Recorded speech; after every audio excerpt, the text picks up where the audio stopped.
let's start with prioritizing self-care in your life. You mentioned balance earlier, which I love that.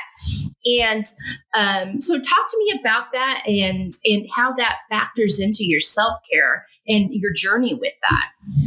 Yeah. So balance, it's interesting. So I have been, I think, playing around with this idea of balance almost my whole life. I am a first daughter of an immigrant family. And for me, there was always this balance of culture. There was balance of being American, but also being Indian, being in two worlds, in almost the East and the West. And there was just this constant question on that for myself and creating that balance as a child. Eventually that led me into the questions and further, just further idea of, well, how do I balance not only my culture, how do I balance my gender as I became a woman? And as we know, the different questions that arise when things feel different from growing up as a woman in this world. And so I started to incorporate this idea of balance in many ways. And the seeking and the idea of seeing that led me to other forms of balance, including my yoga training. I've done 3 teacher trainings in different forms of yoga, including adult and children. And then the balance of life, the balance of motherhood, the balance of my passion of writing, the balance of a public health career, the balance of, so all of these hats that I wore had this idea of balance. And sometimes I tethered on feeling like I lost my balance. And sometimes I came in on feeling like I felt nourished and balanced. And so what did that mean to me? So we can dive into the different parts of it, but balance for me is a really important part of my journey, because I've almost had to balance so many different parts of myself in order to truly find the equanimity of being who I am and coming into my becoming of where I am now as an author. So, yeah. Wow. So what are the things that help you keep that then? What kind of things help you with that? Yeah, so definitely yoga. Ironically, balancing yourself physically also balances you mentally. So that was very helpful. Yeah, isn't that interesting? Yeah, I said, well, and that's really the gateway, I think, to me understanding balance, because I then went into a deep, search for meditation and just how I saw that play out with mindfulness. And it started with mindfulness, which is a form of almost Buddhist meditation, and Vipassana. And so this word Vipassana would come to me very early on in my meditation journey. And when I finally did it, I went to a 10-day silent meditation retreat, Vipassana based in Joshua Tree here when I moved to California. And it revolutionized my meditation journey, because it gave me a sense of understanding how important it was for me to quiet fully, meaning it's silent, so you're not talking. And then what came up for me and how I could find even more balance in life, and the subconscious ways that I was not finding that balance. And so meditation was a huge part of my journey as well. Then also just things that make me feel good. I started understanding that I love taking baths at night, and I love, and so honoring myself, when oftentimes I learned as a mom, as a wife, as a daughter, and all the hats women wear, as a career woman, as an author, I was spreading myself in ways that I wasn't. So things like taking simple things, the simple joys, like taking felt like that created balance. And so slowly I started understanding what that meant for me. But it started with this idea of yoga and meditation that put me onto more of an inquiry on, well, what feels like I'm in balance, and when do I feel like I'm in balance? Yeah, those are such important things to identify. And once you can identify those and you know the things that help keep you there, that's really life-changing, especially when you're balancing. Didn't mean to do that, but there we are. Balancing all the roles that you play and keep, and I think you said something really important too about sometimes it's the simple things. I think sometimes we try to get too complicated with this. It doesn't have to be complicated. what do I need right now? What makes me feel good? What makes me feel cared for? And it can be as simple as giving myself a bath at night to calm my body, to settle. And a lot of what we do has to do with the intention behind it. Or, if we are doing something that we intentionally know is going to care for us, care for our mind, body, soul, that changes things too. Instead of just like, well, I need to do this because I have to do something to take care of myself today. Being, Exactly. Having that intention behind it changes it. So I love that. I love, let's, our lives are complicated enough. So anything we can do to simplify and make us just feel cared for in the most kind of organic way that doesn't require a lot of fanfare, I think that can be really helpful too. So I'm so glad you shared that. So talk to me about confidently setting boundaries. Again, you got a lot of roles, a lot of people, especially now with the book, I'm sure, wanting your time. Promoting a book and being a mom and being a partner and having there's a lot going on there. So talk to me about your boundaries journey and how that has looked for you and looking for you now. Yeah, that is a great, okay. So I will start with how I became an author, because that clearly, my first boundary I set for myself was what is making me happy and what isn't making me happy. And that is a very hard question that I ignored for a long time. And the reason for that was I had a really robust, busy public health career. And I went into my healthcare career under the pretense of I was an immigrant daughter, and it's what got my parents out of their post civil rights, and immigration opened up for the U.S. and here they were, and so that's really all they knew.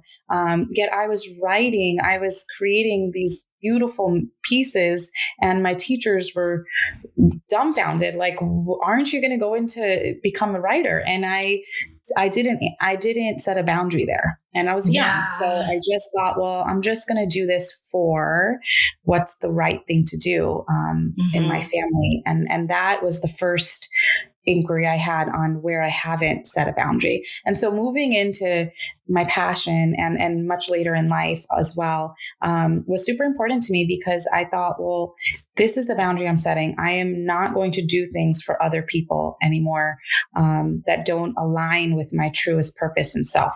So that was the first boundary. And I would say real quick, we as women are afraid to ask ourselves that question. What we don't realize is if we do operate from that, we're going to be better for not only ourselves and being true, we're going to be better for everybody because we're going to be happy. And like setting the example. I mean, I was an example for my own daughter, my son. Yes. Hey, you can operate from here too. And if I didn't do it, then I would just be continuing that vicious cycle, right? That often occurs from generation to generation, the one that got passed down to me. And so that was number one. And when you mentioned, with the book journey, it was so new for me. I had to really, it was nothing. I had no clue on how to, once I got that book deal, I didn't even know what to do. I mean, I was like, what do I do? So I was rolling with it really. Of course, it looks very different for my second book now, but at the time I didn't set boundaries. I just did everything and was everywhere. And that was what I learned from that was there are places that I started feeling like I was being spread thin. I wasn't really honoring what my mission for this book was and is. And so I had to start creating clear boundaries on where and what I was serving, coming up to and serving for the cause of my book, as well as my time. I was trying to figure out how to value my time as well. And so all of it was very new, and it's still a learning process for me, but it's allowed me just by pausing and saying, well, does this feel right? Does this feel like what I want to do, where I want to be? Does this align with my purpose with this book? Just having these simple questions allows me to create boundaries in a very meaningful way. It doesn't have to always be so. Sometimes people will hear the word boundary and think, it's just like a hard, like, that's it. Never again. I'm never going to talk to this person. I'm never going to do that book event. It's actually not like that. It's just about asking and seeing what answer you get by operating from a place of truth, right? I mean, it's like, yes. Yeah. No, that's exactly. I mean, it's going to be authentic. It's going to be healthy if you're operating from that place of truth and asking yourself the right questions. You laid that out so beautifully. Also, I want to mention too, I've had a couple of other conversations with a couple of other friends that are also first generation, and the pressure that goes with that. My friend Paula Chirinos and my friend Valencia San Luis have both spoken to that. And it's a real thing. There is this like this burden that you carry, that your parents sacrificed all these things. And with that, they've got some expectations of how the road they want you to go down, because they want you to be as successful as possible, because they just kind of have this idea in mind. If I go here and do this, they can do these things, and this is what they need to do. And this will, and so sometimes, and that can be really difficult. And I know particularly for Valencia, I mean, she was going down more of a medical nursing healthcare kind of track, and it was not the track she wanted to be on. And she had to have a very hard conversation with her parents about that.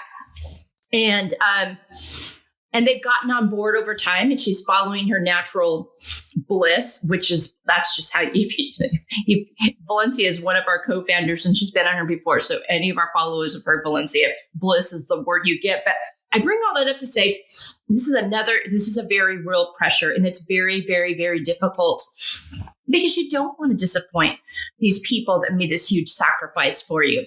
But at the same time, you've got to listen to your inner knowing and trust at the end of the day, they just want you to be happy and content and successful. And and I'm in that kind of the end of that generation. I'm in my mid 50s, where I'm not an immigrant, but there was a way you got the education, you got the well-paying job, so you could take care of yourself and your family and have the car and have the house. And you didn't ask yourself a lot of other questions, because that was going to bring you all the security, and the security would bring you happiness. And then all of a sudden, when you got to a point where like, wait a minute, I never asked myself what I actually felt called to within this. Then you've got to that's when you got to sit back and take notice, but you have a whole other level of, pressure, burden that you carry as those first generation kids, now adults, having to make those decisions, have those conversations, and being true to yourselves. And I commend you for the willingness to do that, to valuing yourself enough as a person and a woman to do that. And you mentioned one other thing too, the example we set for our children. We can say all the things we want to say in the world, but if they don't see us doing things that are consistent with that, they're going to remember what we do, not what we say. And they're going to look for that inconsistency. And they're going to sometimes call you on it. So I'm so glad you shared so much good in that. Thank you. Thank you so much for all of that. Yeah, no, thank you. It's a journey. It's a journey of, I've also been feeling, I mentioned the truth seeker, and the reason I use those words is because so much of what I have been able to unpack in this journey has come from seeking truth from mentors, like and it changes all the time. My creative mentor right now, I've been reading The Creative Act by Rubin, A Way of Being, understanding what my creative process is and how to stay true to that. Then there's, the trauma. I read Gabor Mate's book recently, The Myth of Normal, phenomenal book on just unpacking what we're talking about right now, the traumas we carry as first generation women, as women of color, as all the things that have been, kind of created, and how we can thrive out of that. And so it's, for me, it's been just awakening to understanding that there is so much beauty, in finding the truth. And so, and sometimes it's hard. Sometimes it's being in the uncomfortable that allows us to have the breakthrough. And for a long time, I shied away from that uncomfortable. I thought, well, like you said, just have the security, have this corporate, corporate dental career, and it's going to be great. And really moving away from this idea that, well, I have questions about myself. And the ironic part of it is, in my book, I have twins. I have Amla and Asya. These are twin girls. And the twin girls are actually, they're going through, the whole novel is centered around focused and featuring two girls who are unknowingly trafficked in India, and the journey of their sisterhood, and the journey of themselves, the journey of finding the gifts, their poetry, photography, and how they liberate themselves from just being true to who they are. The real struggle there, which is ironic, is I have always been fascinated with twins and the idea. I have a sister and a brother I'm very close to. So the sibling relationship, my sister and I just have so many amazing synchronicities and in astrology and all this stuff. So I've been really fascinated by this idea of sisters. And so I have 4 young sisters. Yet I learned, and this happens with art, I think, is I learned about myself. I learned that I created this fictional character of Amla and this fictional character of Asya, who are both very different girls. One girl is, she follows society's rules. She wants to be really true to understanding, her place and her role in the time that she's in, and what happens if you break rules. And she's constantly like worried about that. And her other sisters, her sister is like, I am going to bend the rules because I want to know about myself. I want to know what feels. I want to go by my feeling. And she's impulsive, and she speaks from her feelings a lot. And so, the two of them have this duality, and I understood this is the exact duality that existed inside of me. It's the exact duality that exists inside every woman and person that is tethered between these two worlds, between the balance that we're talking about, between society's norms and being what you're supposed to quote unquote be, and then being what really the question, how are we true to ourselves and our authenticity, is two different things sometimes. And how do we come into balance with that? So that is essentially what the message underlying Amla and Asya's relationship is in the book. I love that. And I love how that addresses so many things. And you spoke to so many important things. On the podcast, we talk about, as women as a collective, it's challenging being a woman. And then you bring in all these other factors from our communities. And we're talking, and so what I've really learned is, as I have these conversations with all the different friends from all these different backgrounds, the BIPOC backgrounds, faith-based backgrounds, the, just the financial backgrounds, good or all these things factor into that experience. So there's so many layers. We talk a lot about layers to that experience, and what makes it, and how do you kind of mold through all that, fight through all that, swim through all of that to get to the person you were designed to be, and be that person unapologetically. And it's very complex and very, there's so much to it. And you address that so beautifully. So thank you for sharing all of that. That's just really, really, it sets exactly what those journeys look like, and what you have to do, and the different things that can get in your way of doing that, and why it can be so difficult. Because these aren't easy questions to ask. These aren't easy conversations to have. This isn't an easy existence to live in, especially in this country right now. And so there's so many layers of that to be aware of. So thank you you addressed all of those beautifully. I appreciate you sharing your journey and how you are navigating these spaces. Totally. And helping other women to do so. Yeah. When I first was writing the book, I was, going through this transformation. I almost was like, am I going through a midlife crisis? Like, I was just asking myself these questions. With my husband, I'm like, turning 40 in a year. What the heck is going on? It was just a lot. And, and I, at the time, was drawn to read Glennon Doyle's Untamed. This was me too. I did it when I know. I hear you. And I remember the quote she had, when a woman finally learns that pleasing the world is impossible, she becomes free to learn how to please herself. And I remember reading that and like drinking that in, thinking, okay, I mean, I even went as far and, because I was in corporate healthcare and speaking in front of the state and all this, I never really dyed my hair or, anything. But then here we were virtual. And I decided to I dyed the tips of my hair blue. I came home and I'm like, I was like, here I am, and it was just a form of expression. Of course I went on to more forms of expression. I got a tattoo finally, and I did the things that spoke to my artist soul. And I'm not saying everybody out there has to go and do some crazy things like that. They're not crazy actually, but they don't have to do that. But what I'm saying is, whatever it is that liberates yourself enough to feel you're in your truest, fullest expression of self, and whatever that looks like, because we're held back, so much. We're to give it all these like paradigms and these shifts and these definitions of what we're supposed to be. And I got quotes around supposed to be.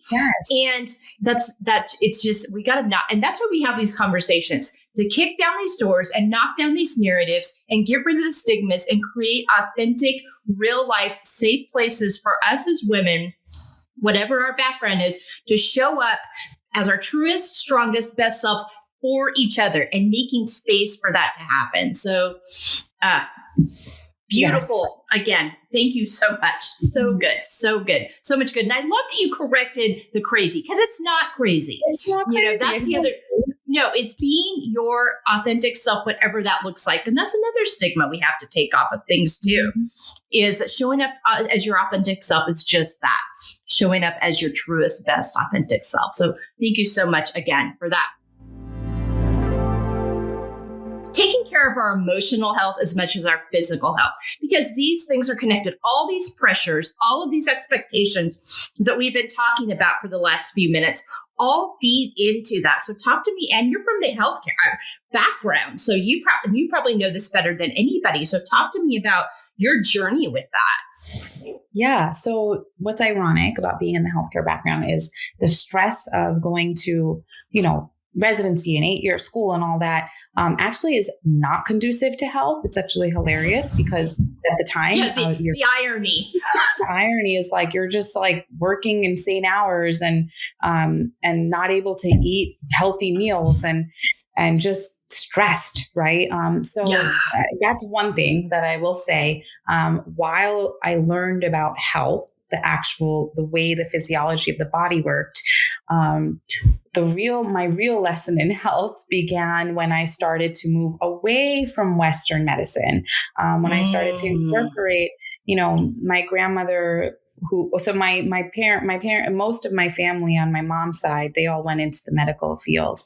Whether it was medicine or dentistry, and they, my grandmother, this amazing woman who passed away last year, that has been a matriarch to me, was not. She lived a very simple life and believed in making her own food and eating at a certain time of the day and stretching and doing the things that were true to her from India and Ayurveda and all the things that really spoke to her that I think my parents coming to this country kind of lost, and in their careers and as well. And so I had this other question on that duality. Well, it looks like the part of it feels more healthy to me. And where I went into, the yoga, and my husband also was very into Ayurveda. He had a long healing journey on, he was healing. And so going onto that path, I learned about the body in a different way, in this mind, body, and soul connection, and how, like you're saying, addressing the physical is important with the emotional, because in Eastern medicine, it's all related. There are vibrations in the body that speak to different emotions and organs that house different emotions. And when we don't heal that emotion or that trauma, we actually are implementing disease to these parts of our body that the Western medicine doesn't talk about. And so I was able to see both because I had the training in both. And when I looked at that, I thought, well, I have to just do, again, what feels right. If I try to do what I'm just reading in both places, then I'm actually not doing service to my body. And so there's a time and place for Western medicine. I believe it's an amazing gift to the world. However, I think this pop a pill and run around mentality is actually a disservice to our health. And I'm not saying don't take medicine. I'm saying just think about healing the stuff that is causing the pain first, and then move into what you need to do, whatever that looks like, to address that pain and relieve the suffering. But I promise, because I've done it, when you address the emotion, you'll come to the other side, because I had to do it as well in a number of instances in my life. And so here we are with that, right? Absolutely. And I'm nodding my head vigorously because I understand this so very clearly. I had my own journey with that back starting in 2019. That's why I started this podcast and these conversations. I was in the ER twice in a 10-day period with physical symptoms. And after a couple of weeks of tests on everything, there was nothing physically wrong with me. It was all tied to, I did have some balances with my hormones, but a lot of that was tied to my stress and the anxiety and the cortisol levels and living in a hypervigilant state and not healing those past wounds, traumas that were contributing to all of that. So I saw that direct correlation. And that first initial was that, everybody wanted me to put me on a different pill. And I was like, whoa. Where is this coming from? I want to know where it's coming from. Where is the root? And then we can address that. Now, if there's things that need to be dealt with immediately to calm my system, well, I get there, fine. But I'm looking for long-term solutions, not a quick pill to solve it that doesn't really guide me in getting to where it is. And I think there's so many of us walking around on a bunch of medicines for high blood pressure and, heart conditions and, anxiety, all these different things. And I'm on some of that stuff. I do take a medication for the anxiety piece. I discovered after a couple of years of therapy, I still needed a little help there. Yeah. But I understood where it was coming from. I started asking myself the right questions. I'm not on blood pressure medication anymore because the anxiety piece was inducing the blood pressure. So once I understood that about my body, okay, what can I do to calm my nervous system right now? And what is it that is causing me to feel this way? Is this true? Or is this an old narrative that needs to be addressed, spoken to, and healed? Because it takes a while for your nervous system to catch up. I mean, I didn't start doing this work till I was 50 years old. That was 50 years of a lot of stuff stored up. So you got to be patient with it over time. So I love what you said. There is a place, like I said, there's still a prescription or two that I am on to help keep these things in balance. But there's 2 or 3 that I am not on because I figured out the root.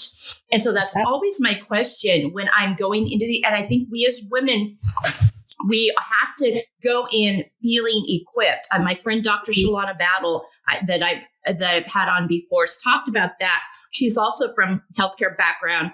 And because of what she was seeing in her own office of the fear of not asking questions, of not getting enough time, of not getting to the root, she started like, okay, how can I practice differently to create safe spaces for women to feel like they can do this? And what else can I do to have conversations to open up the door to so women feel like they've got choices, they've got a right to speak up, they have a right to speak into what is healthiest for them, and to ask these questions every time and find people, in your practitioners that will do this with you. So I know that was a lot, but I was so connected with what you're saying, and especially hearing it from, a couple of people now on our show that come from a medical Western trained background and are realizing, wait a minute, and especially for you, I think with your history, it only makes sense. There's so many original indigenous practices that worked for years for people. That if we go back to, you mentioned the Ayurveda, I mean, there's a lot of things out there that are still very useful today. And it doesn't mean we completely abandon the Western medicine, but we need to incorporate all the best things we have available to us and ask ourselves that at the very beginning, okay, what's the root? Where's this coming from? Let's heal that. And then do I need any help along the way? Because sometimes you do need a surgery or, those kinds of things. That stuff's real. It's real. And it's like, it's needed to, like you said, it's needed. There's no way we could, we could discount there's no way I could look at all of the advances that has happened. I'll share one story. When I was breastfeeding my first or second, I can't now, I'll have to remember. I think it was my first. I had this horrible pain in my wrist. And I would constantly go back and, I was at the time also practicing dentistry prior to that before I went into with the state and doing more on the other side of it, on policy and plan. But prior to that, I had this wrist pain and I knew it was common. And it was just like by the way I was holding my daughter, and it was carpal tunnel. And I was told it's carpal tunnel. And really, there's the most you can do in Western medicine is have surgery. And I said, well, okay, let me look at this. And it was just getting worse. My sister at the time was studying to be an acupuncturist. She's now a doctor of acupuncture. She said, well, come to me, come to my teacher. And so I started being regular about it. I mean, when I say regular, sometimes people will say, I've tried it, it didn't work. You can't try it once. So I went back a number of times. And I slowly started noticing the difference. And I said, well, there's something to this. I don't want to get the surgery. So let's see. And I just kept going back and I have never had that ever come back. And I think about with the surgery, it could be effective. Sometimes it's not. And then I just, and I'm not saying if the pain had come back, maybe I'd be sitting here and saying, well, thank God for the surgery. However, I had to really go through this to understand, well, that is what we're talking about. You have to have one, the patience, and two, the ability to sit in and understand the root of this. The root of this was not only there was yes, nerve stuff, but I also started to realize there are some parts of this type of whatever's increased here in this stimulation and all that with other parts of emotionally that I needed to go through that acupuncture addressed. And so I think we have to kind of think about that. There's I mentioned Gabor Mate earlier, and I pulled up this quote. The attempt to escape from pain is what creates more pain. And so when we can sit with understanding that most of the time we're doing a quick fix, that's what we're taught in school, infection quickly. And you need to have antibiotics, I understand, in certain infections, but you don't need antibiotics for every single issue. But it's a quick fix. Over antibiotics in this country.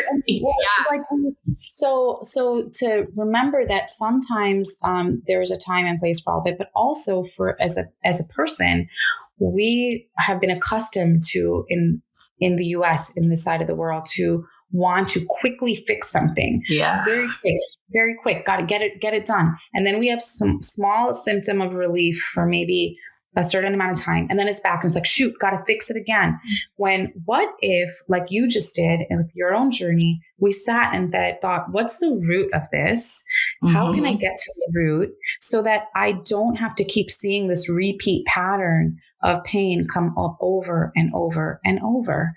And if I can get to the root of it, maybe it can go away, or I can learn how to manage that and not feel as much pain. So that is essentially what I think, and learning that about myself attributed to me following my path, my passion, because I was like, well, now that I'm learning more about how this works, well, how do I do this so that I can find joy in what I do? And I start to ask more questions. So the unfolding is what I think is beautiful about this journey as well.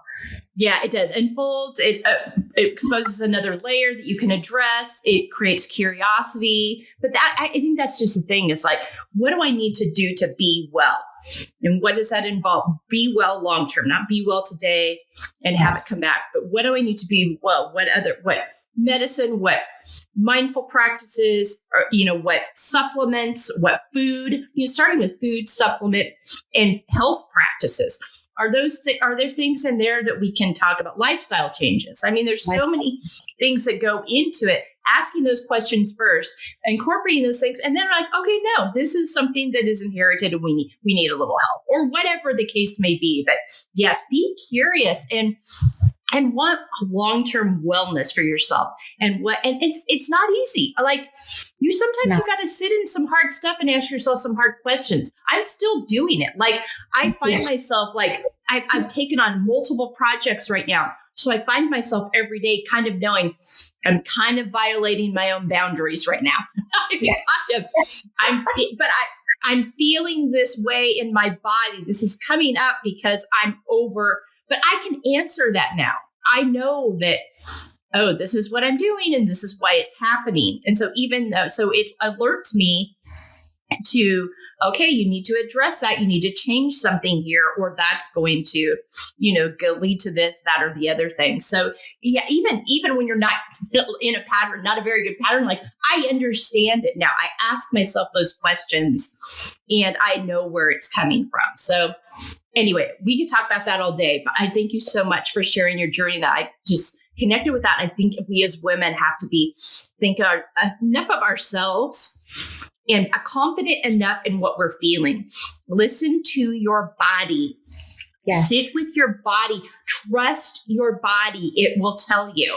It will tell you. And we're told not to trust it. And we need to get rid of that myth. We need to trust it will tell you. We need to trust it. Ancient women from all cultures, all across the world, trusted their body to birth, to know what to do. It was the wisdom of their body that we exist. So I think we can try to remember that we were told to stop trusting it because don't trust your body, trust the doctor, trust someone outside who's telling you, trust anyone else but yourself. And so I love that you said trust your body because the body is the first place that we can feel and understand everything. And when we can look at it, it can say, gosh, like I'm feeling this weird feeling about being in this room even. Mm-hmm. I mean, as women, how often have we felt that? And when you trust that, that is actually the wisdom that it's telling you. So yeah, so I 100% love that you said that because that's the intuition of your body for sure. How can we support ourselves and other women in living unapologetically? Talk to me about that, what your experience with that is, how you feel about that. Yeah, so great question. I think number one, you and I having this conversation, I think meeting other women, like-minded women and talking about it, just opening, talking and making and creating the opening is so key. A number of years ago, I was not finding information on raising cultural kids in the South Asian culture. And so a number of women and I got together and we created a community and it was a wonderful community, and it was a blog and it eventually turned into more. And I remember it was called the Chai Mamas. And I remember thinking all the intention out of that was literally just creating community. And so I think for women, if we can remember it, that the more we share and create those circles, the circle of women that have existed for thousands of years, and how women actually lifted each other, that's number one. So, you even supporting women's fiction, just anything that really allows us to support other women. So that's, I think, one. And the other for me that's huge is for future generations. I have kids and I want kids. I just want kids to know they can express themselves. I'm teaching a writing course for kids soon. And while I've been teaching for adults, when I teach kids, it just changes something in me because I remember being a kid and feeling like I love writing and how can I do more of it? And so I want kids to know that writing is set for, at least for my craft, it could be anything, music or whatever. But for me, writing is one of the most, heart-centered, just truest places for them to express if that is their form of expression. And so I think just nurturing the generations before to just say, it's okay to be who you are. It's okay to express, and I'm here to support it. So there's a little bit of a difference than how I grew up. So I think those are the two ways I've been really focused and nurturing, so that, like you said, we can have more women out there that feel the same. Absolutely. And it creates space. I think the one thing we're really talking a lot about too is getting rid of this scarcity mindset. There's room for all of us. We need all of us. We need all of our voices, because that's how we change these narratives. So thank you so much for how you shared about that. And yes, and it's having these conversations and making them normal, normalizing these, this shift in narratives. Absolutely. So good. So good. The importance of setting and coming back to your why and your values and everything you do. You've really kind of walked us through your journey, but talk to me about where that fits in terms of expectations, boundaries. You've kind of spoken to it already, but kind of wrap that in and talk to me specifically about those why and values piece. Yeah, I think just coming home to yourself, coming home to myself, coming home to, why do I write about what I write about? Why do I care about it? Where does that come from for me? And am I staying true to it? So I think that is always really important. It's, for instance, I'll give you an example for my second book. I've had the inquiry a lot. Well, are you just going to write a sequel to your first book? That would be great. It probably would be. But what came to me was this other book, and that is speaking on a whole other topic. And actually, some of what we shared about it's about just the South Asian diaspora around the world and finding identity. And so, and it's a story of a girl and her mom. And it's what came to me. And I thought, yes, this is very different. I could just write the sequel if I could create one. And I'm sure that is what might be expected of me. However, I need to stay true to my creative process. I need to stay true to myself. And I'm going to write the book that is coming through me and flowing through me. And that's exactly it. Even writing the first book, not many women would want to, or not many, but when I was talking about the topic, it felt like people were like, wow, that's really heavy. And I was like, oh my gosh, did I write about something way too heavy? Because it's two girls who are trafficked and who want to, and just the whole process. And so I thought, well, that's what came up for me. I'd been in girls' rights and overseas and working in Uganda and India. And it's the story that came up, and it was fiction. And now I learned so much about myself through the process of these girls who, found light out of darkness. I realized I have to just, like you said, go back to my why. So about just asking that question. Absolutely. I think that's so important. And this really goes nicely into living out of your own expectations versus others.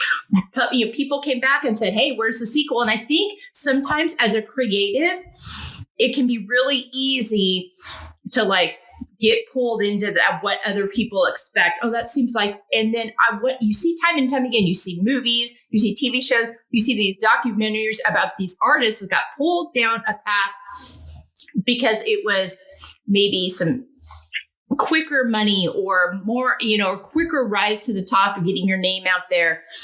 But at the end, they weren't being true. They were giving these people what they wanted, but they weren't being true to themselves. And they had to go back and pull themselves. And you see it all the time with all these different artists because of these narratives that are out there. And I love how you resisted that and you stayed true to the story in your heart. So that was such a great example of expectations, but also you've had to deal with the expectations of parents. You've talked about earlier being an immigrant daughter. So talk to me about your expectations journey. Yeah. So the expectations, it's like, I love that you mentioned, you've talked to a few women, and I think this goes across cultures. But it's a very unique thing, I think, of being first generation, and it's not spoken about enough. the trauma that comes out of that. It's almost like you mentioned, well, here I had my parents who sacrificed everything, came to this country, all for the future of their children. And so here I was, the future, quote unquote. And how could I think at that time, that I want to go into a writing program? Because how would that help the family? How would that help myself lucratively? How would they sacrificed everything? I should just do what they know best because they are the ones who came here, and they're like, hey, this is a great option, and so I think the expectation of pleasing, the expectation of what it looks like to be, just a person who has to prove themselves in a place. I constantly had to prove my parents' worth. I as a kid, I remember constantly telling people who would speak to my mom slowly, because she had an accent, like she knows English, or just constantly having to do those things. How that unfolded was, I have to prove myself. There's an expectation of that, and a layer, like you mentioned, there are all these different layers, and then comes a layer of just being a woman. And so I think that the expectations come from all those layers, and removing them comes from actually healing those layers. And so that's what it was. I had to heal each one to come to where I am now. And I'm still doing it. People are like, like you come into yourself, and I'm like, no, this idea of becoming and releasing expectation is a lifelong journey, because it's just what it is. It's just, and it's okay that it's a lifelong journey. It's actually beautiful that I'm going to keep learning. And that's really cool. Even if it gets uncomfortable sometimes, it's really cool.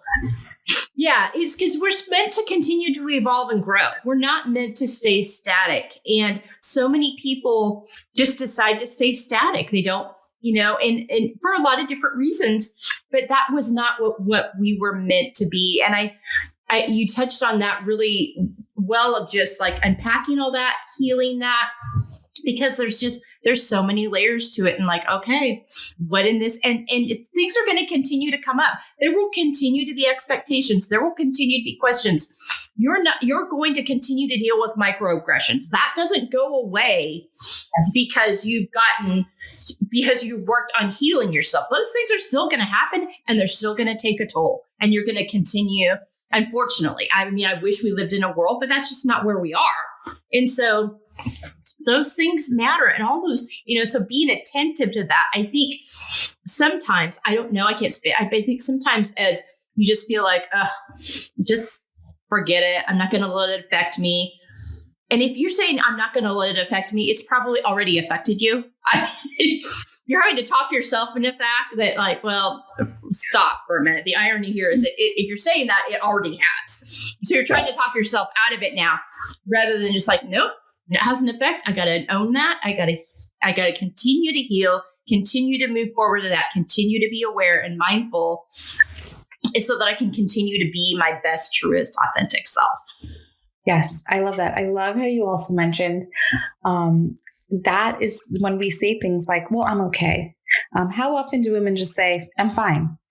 Oh, yeah. And when somebody asks you, that's the automatic answer. It's like, why do we do that? It's what is society expects and is. And so anyway, I love that you mentioned that, because it's something I had to really realize that I was doing as well. And also to that point it's because I was trying to always be there when I didn't ask myself, am I really okay? And I think like that is Yeah, we had a conversation with an episode. We always have ways to engage with our episodes.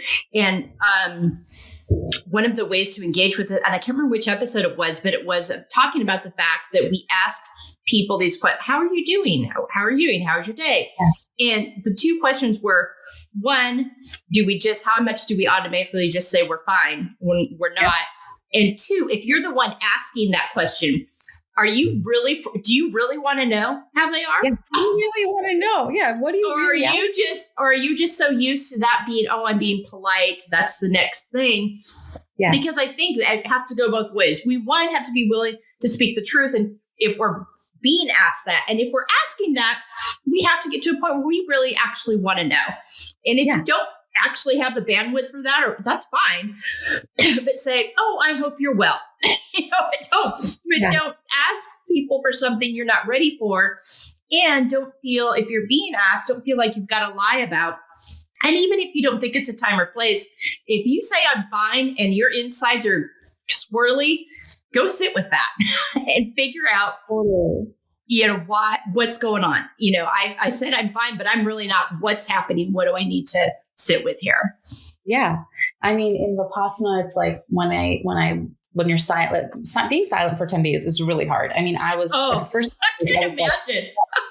So the first few days, I realized like how much of that, I do or people do just the talk, that you just talked for the sake of talking.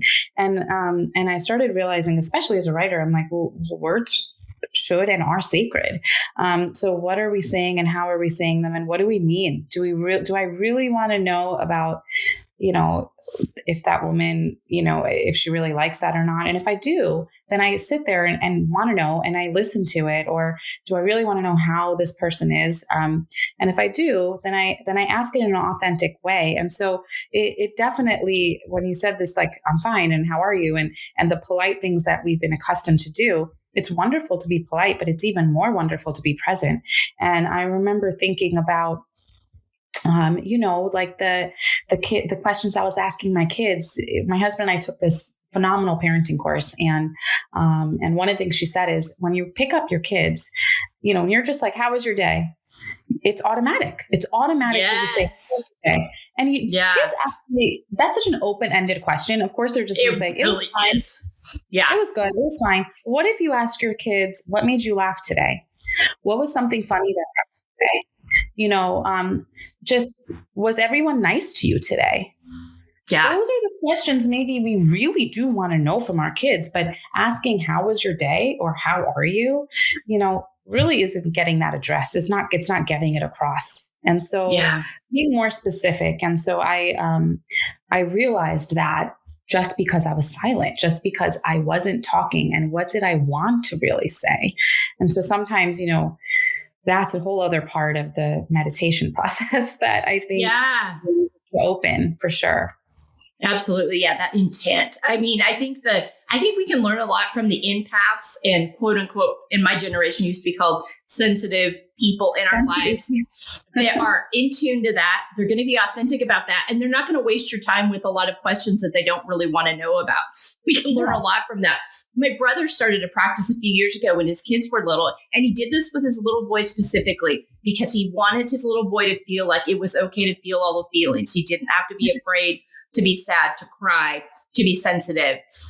And so he started at bedtime, and I don't know if he still does it with him or not, but I loved this when he was doing it when he was younger, is he would ask him at night, what's something fun that happened today? What's something scary that happened today? What's something that made you sad today? And he got specific with him to invite that, because he was a sensitive little kid and no one was asking him those questions. And he very much felt like it wasn't okay for him to be a sensitive kid. So these things apply to women, but they also apply to our children and how our children come up. And if all of our children feel equipped to feel their feelings and answer these things authentically, we're better off as a whole population. I mean, what if we had a world full of men that felt equipped to feel all their feelings and express their emotions freely and be sensitive and be without all the stuff that happens when they're little boys, it feels like they can't. Or we weren't told as little girls just to be polite all the time. We were told to actually express how we were feeling. I mean, it changes everything when we're allowed to be authentic, when we're allowed to live out of our own expectations without judgment, and we're encouraged to be truthful and do so. Totally. I mean, it just makes it a world of authenticity, of honesty, and of true expression. And I think a lot of times people are afraid of that. I think that's the fear that comes in, and it's like, we're afraid. People are afraid of what it would look like if everyone, because it would disrupt so many of the systems in place that and power structures. Yeah. Right. Yeah. I mean, we can get into a whole other podcast on that, I'm sure. We absolutely could. But yeah, no, absolutely. So there's so many of these things we could go down all kinds of rabbit holes, but thank you so much for sharing on that. So much good stuff there. Accepting the layered aspects of ourselves. We've talked a lot about layers today. We've talked a lot about peeling them back and feeling them. Talk to me about your layers journey and kind of when you got to that point of like, you've kind of addressed it, but kind of bring it back home for us. Yeah. So for me, it was more about these layers or these identity questions came up as life changes came up for me. So it wasn't necessarily always just through my meditation or my yoga journey. Of course, that played a big role. But for me, one of the biggest life events I can say, you know, besides losing some people I cared about was actually motherhood. It was gaining the people. And for me, it was, oh my gosh, I was not, I don't want to say I wasn't ready, but it was very unexpected. I almost didn't believe it. I took like 7 pregnancy tests before I was like, oh, I'm really pregnant. You know, my sister like looked at me, held me, and she's like, Pooch, let's hug. This is great. You're pregnant, you know, because I was like, this is happening. I always wanted to be a mom, but I couldn't believe I had different vision in my head of when. And, which was okay because it was exactly what needed to happen to me in that moment. And I learned everything I needed to learn in those ravelings of moments. And so motherhood for sure was one of these layer moments for me where every new step was a new layer I was uncovering, whether it was about something that my childhood that I needed to heal, whether it was about in my relationship with my husband that I needed to heal, whether it was about myself and, you know, and the shadows, like the light and shadow parts of me that I was learning about. Like everything started to become something. And then that's where the truth seeking came in. I wanted to seek things that helped me unravel the layers more. But yeah, I will say, it was becoming a mom, and it still is doing it to me because now I have a preteen and it's way different. Wait, it's going to keep happening. I've got 3 grown daughters right now. I can tell you it's going to continue. They continue to provide all kinds of opportunities for you. All right. Good. That's good to know. I'll be ready. No, the good news is mine are doing well. So, but it does continue to bring up those things, and it will continue. And I love you talked about experiences because you can sit and do all these different things. We've talked about the meditation, the yoga, but until you're really willing to, as each one comes up, sit with them, however that looks like, and be open to them coming up, there's going to be a limit to what it is your body and your mind will process. And will only process what your nervous system feels safe in doing so. And so if you've got to continue to kind of provide a safe landscape for that. But I know what you mean on the mom piece. When I got pregnant with my first one way earlier than the plan. I way earlier than the plan. We'd only been married 4 months, and we were going to I had like a 5-year plan. I was going to get established in my career and on and on. That didn't happen. That's for another day. And I've talked about it some in the past, but what came up in me is all of my fears of whether I could do this well. And it was all based on the environment I grew up in, having to start mothering my brothers at a very early age, all these different things. And so it forced me to reconcile with those things, to confront those things, to answer those questions, to address those fears, because it was all fear-based. And it was like, I'm not ready for this. I don't want to do this. And it was, I don't want to do this because I don't think I can do it very well. And I'm terrified of failing this human. So I actually wrote about that a few years ago as part of a memoir writing group when we lived in New York. And I became a facilitator for it, but you had to go through it as well. And I actually wrote a lot about it, which was even healing for it later, because I don't think I fully recognized what it was I was going through until 20 plus years later when I wrote about it. But yeah, those change of seasons changes in relationships, changes in jobs, locations, becoming a parent. Those are all going to bring up those things in you. And there's always, and I think we have to accept the fact, because we're evolving and growing, there's always going to be another layer to deal with, to accept, to go through, because these different experiences are going to bring out things, because nothing's come up before to make that come up. If I hadn't had children, these things would have never come up in me, because I would have never been going into a scenario where those fears would have manifested. So I think that's also being okay with the fact, accepting our layers, getting okay with all those things that have happened to us, whether we like them or not, whether they were good decisions or not, taking that kind of, neutral ground approach of, I did the best that I could at the time, or that was a bad decision and I learned and I won't do it again. And making all the, apologies and changes and things you need to do with that, but not like sitting in the sadness of it, but also getting okay with, I talked about this before, that I thought my healing journey was going to be, I'm going to go to therapy, I'm going to get some tools, and 6 months from now, I'm going to be good, I'm going to move on with my life, and I'm never going to feel anxious again. That is just not how it goes. And then, so you first got to get okay with that. Like, that's the first step. It's like, you got to accept that. But then that opens the door.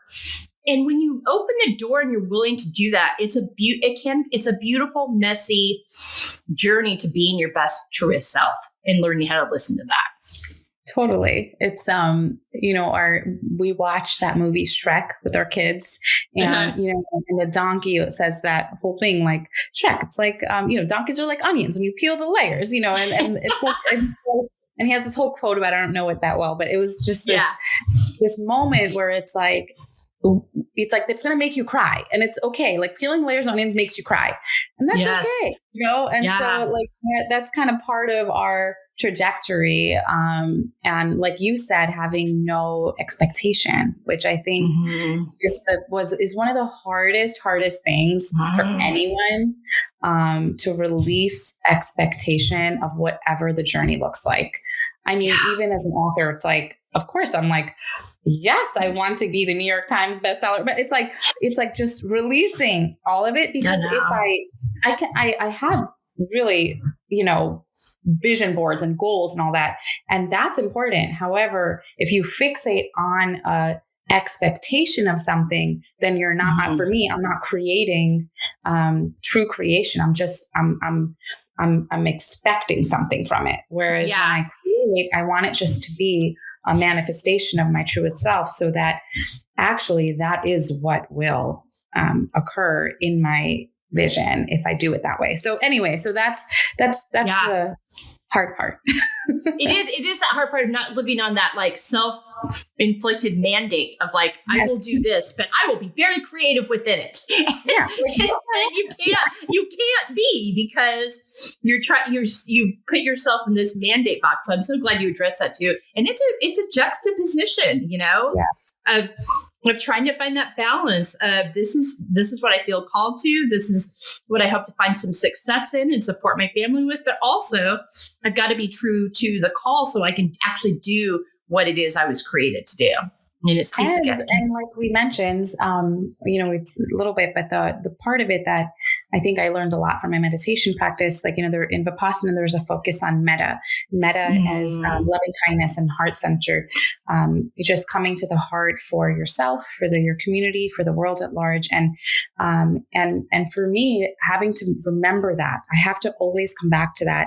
It comes to me that if I come back to that and do all of this, then it actually will be exactly what it's meant to be. And so, yes, writing about causes or things that maybe are taboo in some places, or focusing on a topic that elevates, some part of that I healed that will help elevate something for someone else. And really coming from that place is I believe, how we can really connect as humans, and how even art can reach other humans in a way that is different than if it's not, Yeah.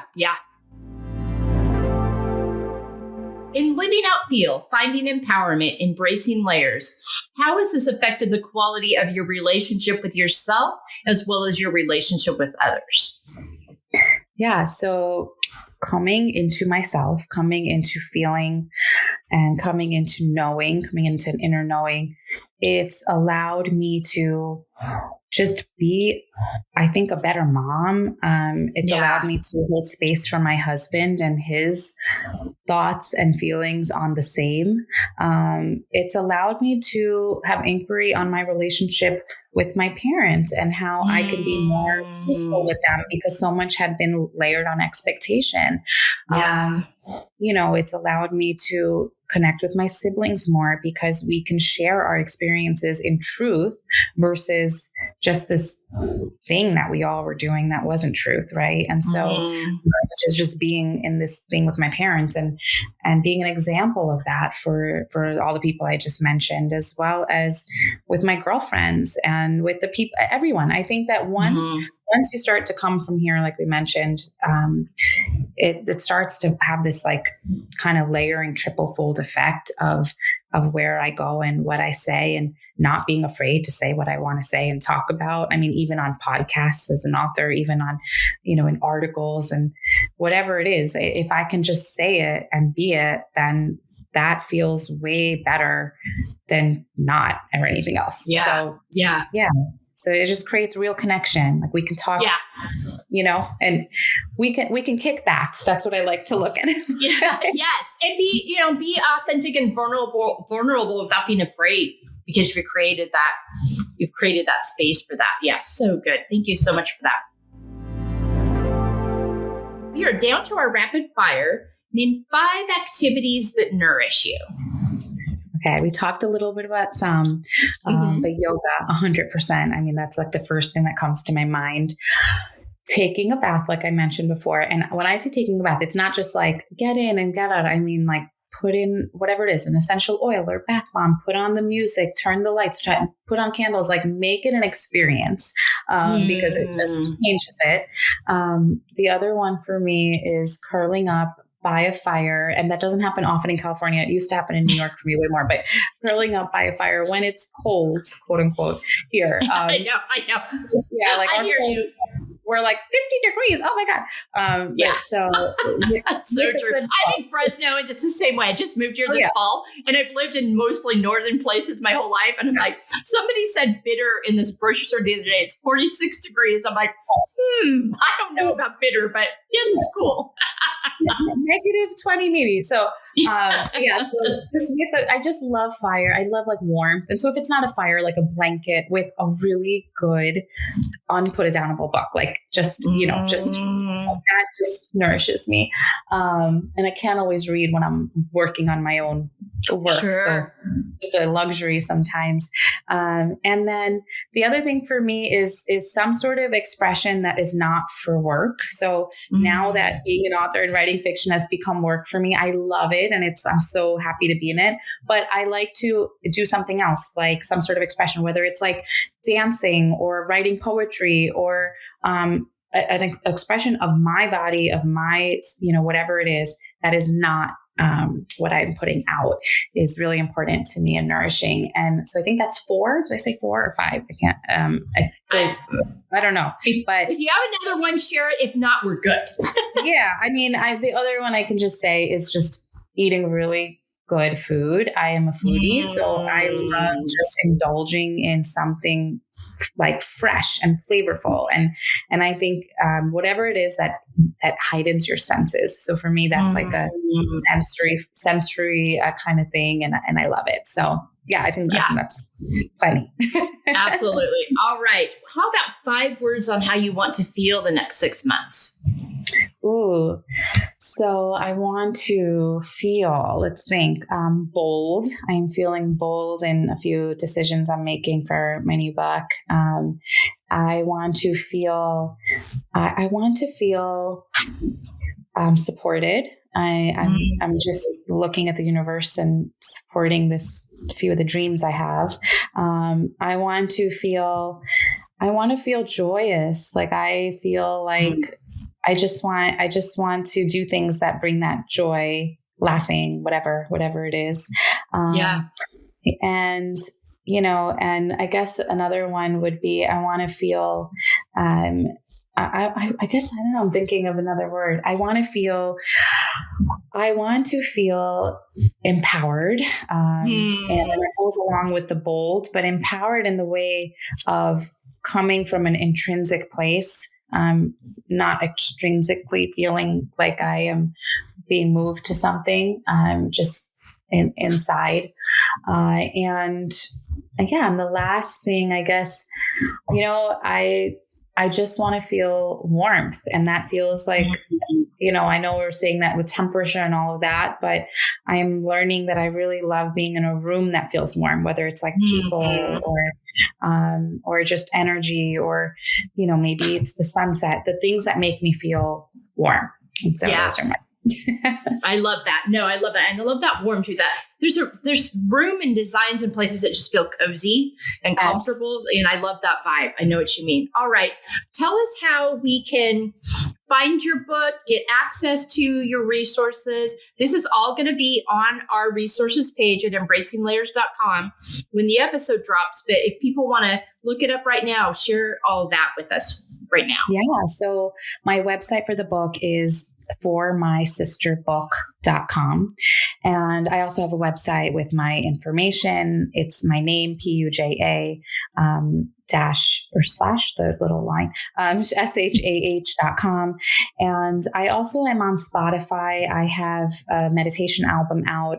It's called Deep Dive Meditations. It's PS Namaste is my name on Spotify. And that is also my name on Instagram. So that's PSNAMASTE.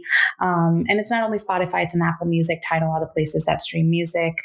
And you can find me on social media, whether on Instagram, like I mentioned, or on Facebook. I'm Puja Shah author. That's my author page. Please follow me and of course sign up for my newsletter. It's on my website, and I can always share the events and everywhere I'll be for the book and for other events too. Okay, great. Oh, thank you so much. Again, audience, don't worry. That'll be on embracinglayers.com on our resources page. You can find all those links and ways to connect. Puja, thank you so much for this conversation. It was therapeutic for me today. I feel better coming out of it. And so I so appreciate your time, your work in the world, your willingness to share it.